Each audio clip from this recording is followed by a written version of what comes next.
Today's Gospel reading is John, and it's chapter 2, verses 13 to 22. And it's an episode which has two parts. The first part is Jesus getting rid of traders and money changers from the temple. I don't know whether that's assuming the role of a bailiff, although it sounds more like a one-man rioter. Anyway, he was very effective at doing it.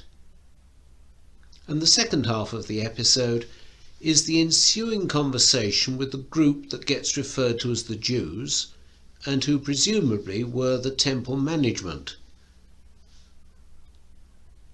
Well, that conversation was either as brief as John puts it, or John's just giving us a summary. But my understanding is it starts off with the temple management taking the position, "You've just been behaving like one of those inconvenient prophets that we read about in the scriptures. Can you show us something spectacular to convince us that you really are a prophet like them and entitled to throw your weight about like that?" And then Jesus' reply has a double meaning built into it. The Greek word which is used for temple can mean a temple in the sense of a big stone building, or it can mean the temple of the body. Well, the local management assumed that Jesus meant the big stone building, and they say that given how long it took to build it, he's talking nonsense. But what Jesus really meant was that when he is killed and rises again, that really will be a sign of his authority. It's rather a clever way of giving them a truthful answer without provoking them even more than he's done already. But what I want to talk about is the significance for us now of Jesus' behaviour then. And throwing people out wasn't his usual style.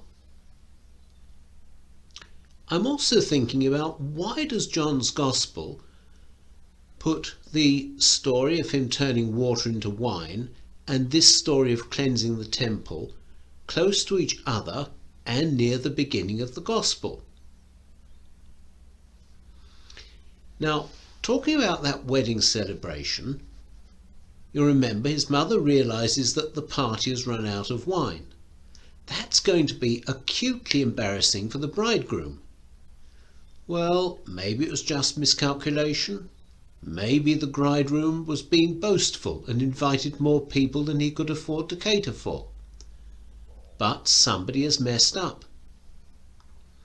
What happens? Mary points Jesus towards the situation, and without any criticism or recrimination, Jesus fixes it.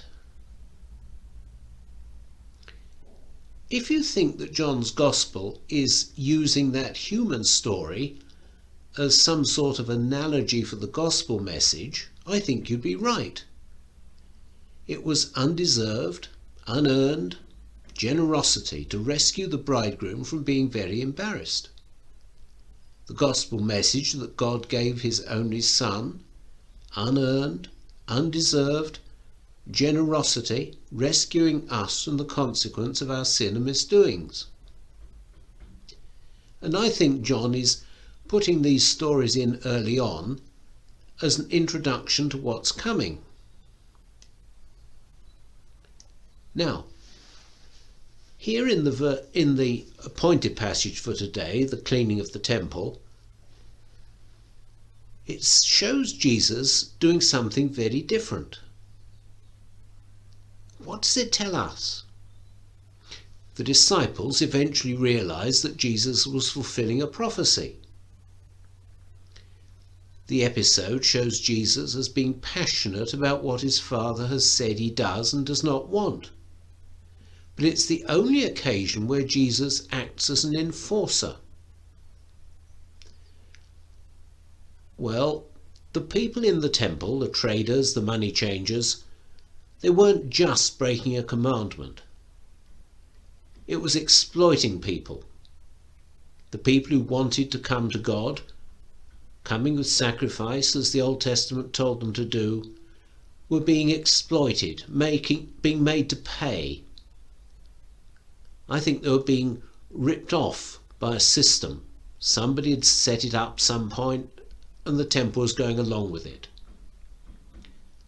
And that's what Jesus objected to. He called the traders and money changers thieves. Why the big difference between the two episodes? Well, they show two sides of Jesus.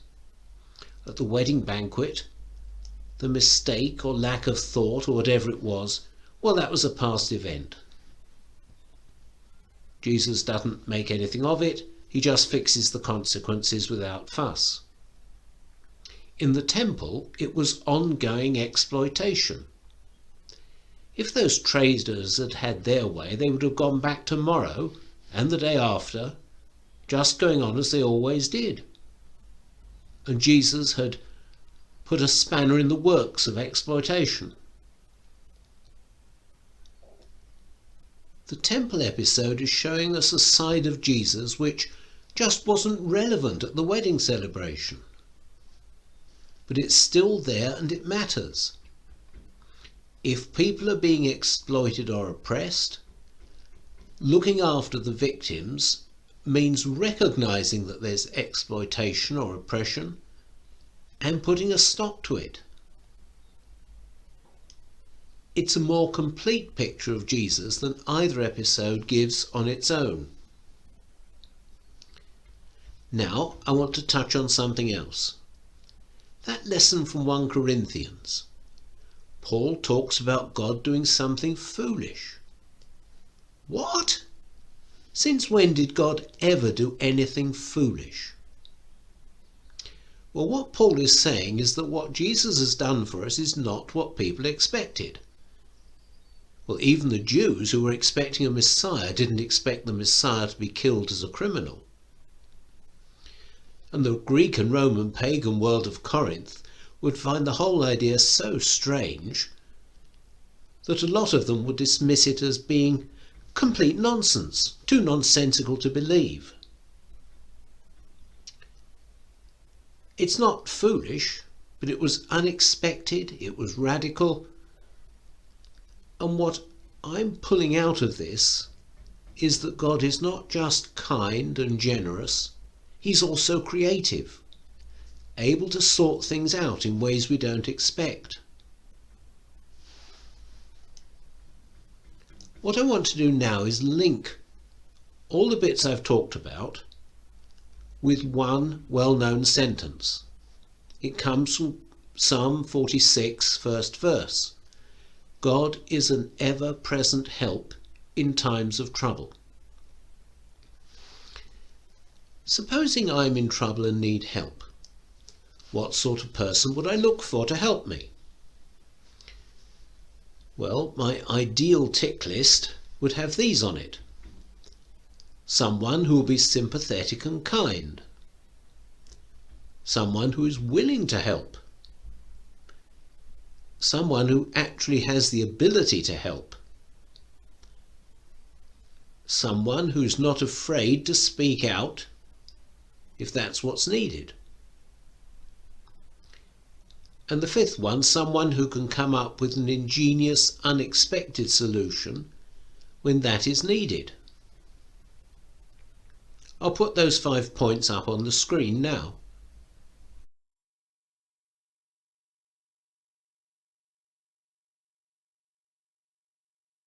Well, now I can match the passages we've been talked about to those 5 points.